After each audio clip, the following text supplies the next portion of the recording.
ಇವತ್ತಿನ ವಿಡಿಯೋದಲ್ಲಿ ಉತ್ತರ ಕರ್ನಾಟಕ ಶೈಲಿಯಲ್ಲಿ ಶೇಂಗಾ ಚಟ್ನಿ ಪುಡಿ ಯಾವ ರೀತಿಯಾಗಿ ಮಾಡೋದು ಅಂತ ತಿಳಿಸ್ಕೊಡ್ತೀನಿ. ದೋಸೆಗೆ ಇಡ್ಲಿಗೆ ತುಂಬ ಟೇಸ್ಟಿಯಾಗಿರುತ್ತೆ ನೋಡಿ. ಫಸ್ಟು ಒಂದು ಪ್ಯಾನ್ ಬಿಸಿಗಿಟ್ಟು ಅದಕ್ಕೆ ನಾನು ಈ ಕಪ್ಪಲ್ಲಿ 1 ಕಪ್ಪು ಶೇಂಗಾ ಕಾಳು ಅಂದರೆ ಕಡಲೆ ಬೀಜ ಹಾಕ್ಕೊಂಡು ಹುರ್ಕೊಳ್ತಾ ಇದ್ದೀನಿ.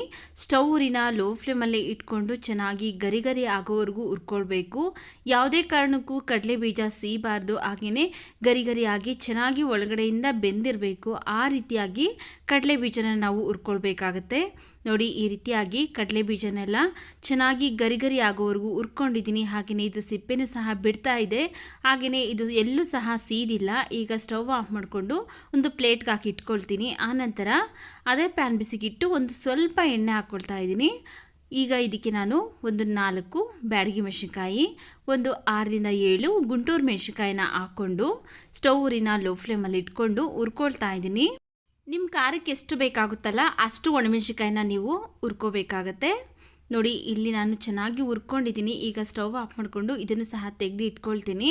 ಆನಂತರ ಮತ್ತೆ ಪ್ಯಾನ್ ಬಿಸಿಗಿಟ್ಟು 1 ಸ್ಪೂನ್ ಜೀರಿಗೆ ಹಾಕ್ಕೊಳ್ತಾ ಇದ್ದೀನಿ. ಜೀರಿಗೆನೂ ಸಹ ಈಗ ನಾವು ಸ್ಟವ್ ಊರಿನ ಲೋ ಫ್ಲೇಮಲ್ಲಿ ಇಟ್ಕೊಂಡು ಹುರ್ಕೊಳ್ಬೇಕು. ಹೈ ಫ್ಲೇಮಲ್ಲಿ ಇಟ್ಟರೆ ಬೇಗ ಸಿದೋಗ್ಬಿಡುತ್ತೆ. ಅದರಿಂದ ನಾವು ಲೋ ಫ್ಲೇಮಲ್ಲೇ ಇಟ್ಕೊಂಡು ಚೆನ್ನಾಗಿ ಈ ರೀತಿಯಾಗಿ ಚಿಟಪಟ ಅಂತ ಸಿಡಿಬೇಕು, ಅಲ್ಲಿವರೆಗೂ ಫ್ರೈ ಮಾಡಿ ಎತ್ತಿಟ್ಕೊಂಡಿದ್ದೀನಿ.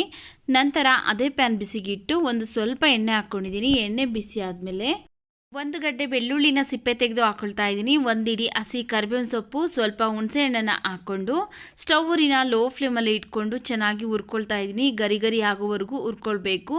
ಈ ಟೈಮಲ್ಲಿ ನಿಮಗೆ ಬೇಕು ಅನಿಸಿದ್ರೆ 1-2 ಚಿಟಿಕೆ ಆಗೋಷ್ಟು ಇಂಗನ್ನ ಹಾಕ್ಕೊಳ್ಬೋದು ನೋಡಿ. ಈಗ ಇದು ಗರಿ ಗರಿ ಆಗಿದೆ. ಸ್ಟವ್ ಆಫ್ ಮಾಡ್ಕೊಳ್ತಾ ಇದ್ದೀನಿ.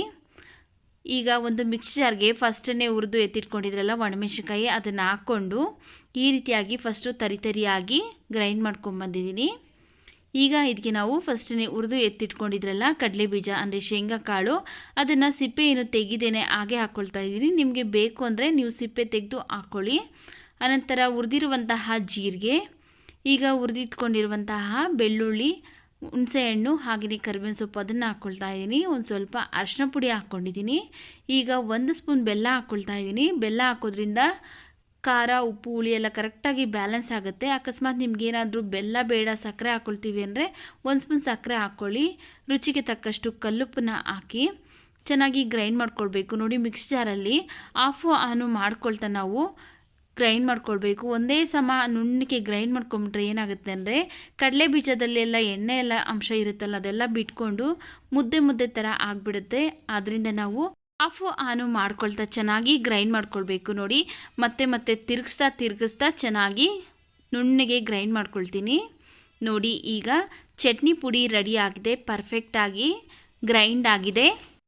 ಈ ಚಟ್ನಿ ಪುಡಿನ ನೀವು ಬಿಸಿ ಬಿಸಿ ಅನ್ನ ಜೊತೆಗೆ ತುಪ್ಪ ಹಾಕ್ಕೊಂಡು ತಿಂತಾ ಇದ್ದರೆ ಸಖತ್ ಟೇಸ್ಟಿಯಾಗಿರುತ್ತೆ. ಹಾಗೆ ದೋಸೆ ಮತ್ತು ಇಡ್ಲಿಗೂ ಸಹ ತುಂಬ ಟೇಸ್ಟಿಯಾಗಿರುತ್ತೆ. ಈ ವಿಡಿಯೋ ನಿಮಗೆ ಇಷ್ಟವಾಗಿದೆ ಅನಿಸಿದ್ರೆ ವಿಡಿಯೋಗೊಂದು ಲೈಕ್ ಮಾಡಿ, ವಿಡಿಯೋವನ್ನು ಶೇರ್ ಮಾಡಿ, ನಮ್ಮ ಚಾನಲ್ಗೆ ಸಬ್ಸ್ಕ್ರೈಬ್ ಮಾಡಿ ಸಪೋರ್ಟ್ ಮಾಡಿ ಸ್ನೇಹಿತರೆ.